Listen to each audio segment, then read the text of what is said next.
नमस्कार. चला, या आठवड्यातल्या मोठ्या घडामोडींकडे एक नजर टाकूया. बघायला गेलं तर या सगळ्या घटना वेगवेगळ्या वाटतात, पण त्या एकमेकांशी कशा जोडलेल्या आहेत हेच आपण आज समजून घेणार आहोत. एकाच आठवड्यात सामाजिक धोरणं, आपली अर्थव्यवस्था आणि अगदी अंतराळातलं आपलं भविष्य या सगळ्याच आघाड्यांवर मोठे बदल झालेत. मग प्रश्न हा आहे की या सगळ्याचा अर्थ काय? चला याचाच शोध घेऊया. तर सुरुवात करूया देशाच्या सामाजिक क्षेत्रात झालेल्या एका मोठ्या बदलांपासून. आणि या बदलाची सुरुवात झाली आहे संसदेत झालेल्या एका ऐतिहासिक घोषणेतून. हो, सरकारने आता देशव्यापी जातीय जनगणनेची घोषणा केली आहे. गृहमंत्री अमित शहानी लोकसभेत स्पष्ट केलंय की जी रेग्युलर जनगणना होतीये तिच्यासोबतच आता जातींचीही गणना केली जाईल. हा एक खूप मोठा निर्णय आहे. आणि ह्यात आणखी एक महत्त्वाचा मुद्दा आहे. या घोषणेसोबतच सरकारनं हेही स्पष्ट केलं की धर्माच्या आधारावर आरक्षण देता येणार नाही. हे असंवैधानिक आहे असं त्यांनी पुन्हा एकदा सांगितलंय आणि यात मुस्लिमांचा विशेष उल्लेख करण्यात आला. बरं, एका बाजूला हे सामाजिक बदल होत असतानाच दुसरीकडे देशाच्या राजकीय नकाशातही मोठे बदल होत आहेत आणि हे बदल सीमा निर्धारण कायद्याच्या माध्यमातून घडत आहेत. तर हे नेमकं काय आहे? पहिलं म्हणजे 33% महिला आरक्षण लागू करायचं. त्यानंतर मतदारसंघांची पुनर्रचना म्हणजे डिलिमिटेशन करायचं. आणि मग लोकसभेच्या जागा 543 वरून थेट 850 पर्यंत वाढवायचा. आता हा विस्तार महिला आरक्षणाशी जोडलेला आहे आणि पंतप्रधानांनी आश्वासन दिलंय की ह्यात दक्षिणेकडच्या राज्यांचं नुकसान होणार नाही. पण या प्रस्तावाला सगळ्यांशीच संमती नाहीये.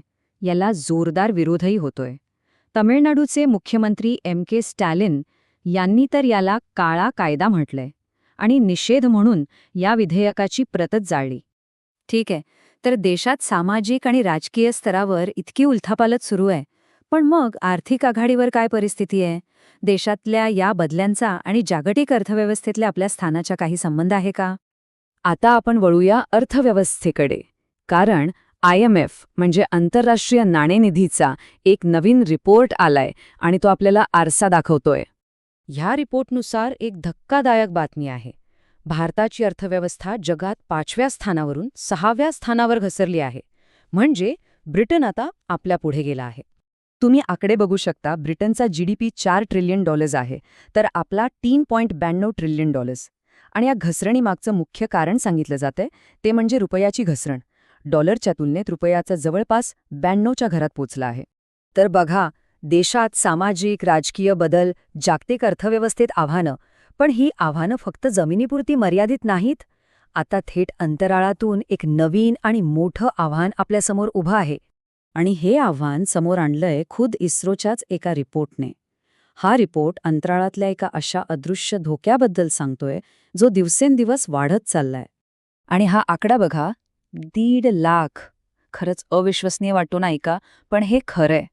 मागच्या फक्त एका वर्षात आपल्या सॅटेलाइट्सना 1.5 लाख वेळा टक्कर होण्याचा धोका निर्माण झाला होता. तितके कोलिजन अलर्ट्स इस्रोला मिळाले. आता हे कोलिजन अलर्ट म्हणजे काय? तर जेव्हा एखादा उपग्रह आणि अंतराळातला कचरा किंवा दुसरा उपग्रह एकमेकांच्या खूप जवळ येतात तेव्हा हा ऑटोमॅटिक वॉर्निंग सिग्नल मिळतो. आणि Indian space situational awareness report 2025 सांगतो की याचं मुख्य कारण आहे अंतराळात वाढलेला कचरा आणि सॅटेलाइटची प्रचंड गर्दी. तर देशांतर्गत राजकारण, अर्थव्यवस्था आणि आता तर अंतराळातली आव्हानं आपण पाहिलीत. पण या सगळ्याच्या पलीकडे जागतिक स्तरावर काय डावपेच सुरू आहेत? भारताची भूमिका त्यात काय आहे? चला ते पाहूया. सध्या एक महत्त्वाची घडामोड म्हणजे दक्षिण कोरियाचे राष्ट्राध्यक्ष भारताच्या 3 दिवसांच्या दौऱ्यावर आले आहेत. या भेटीचा उद्देश दोन्ही देशांमधले संबंध आणखी मजबूत करणं हा आहे. आणि चर्चा होणार आहे AI, संरक्षण, व्यापार आणि एनर्जी सप्लाय चेनसारख्या महत्त्वाच्या विषयांवर. आणि आंतरराष्ट्रीय राजकारणात चीनची एक नवी खेळी समोर येतेय. चीनने आफ्रिकेबद्दलची आपली रणनीती पूर्णपणे बदलली आहे. आधीचं अंगोला मॉडेल म्हणजे काय? तर इन्फ्रास्ट्रक्चरच्या बदल्यात खनिजं घ्यायची. पण आता त्यांनी आणलंय हुनान मॉडेल. म्हणजे आता चीन आफ्रिकेत EV बॅटरी, इलेक्ट्रिक गाड्या आणि सोलर पॅनलसारखी हायटेक उत्पादनं विकणार आहे. हा एक मोठा स्ट्रॅटेजिक शिफ्ट आहे. बरं, या सगळ्या राष्ट्रीय आंतरराष्ट्रीय घडामोडी, तणाव आणि डावपेचांच्या पलीकडे एक अशी बातमी आहे जी आपल्याला एक वेगळीच प्रेरणा देऊन जाते. ही गोष्ट आहे एका वैयक्तिक जिद्दीची आणि कौशल्याची. आणि ती आहे एका ऐतिहासिक विजयाची. भारताच्या वैशाली रमेश बाबूने चेसच्या जगात एक अविश्वसनीय कामगिरी करून दाखवलीये.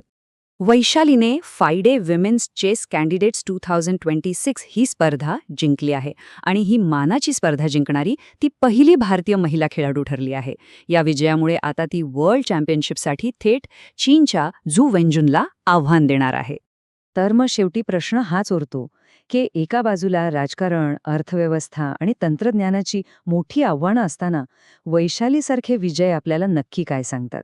एका व्यक्तीचं यश संपूर्ण देशाला नवी प्रेरणा कसं देऊ शकतं ह्याचा विचार करायला लावणारी ही गोष्ट आहे.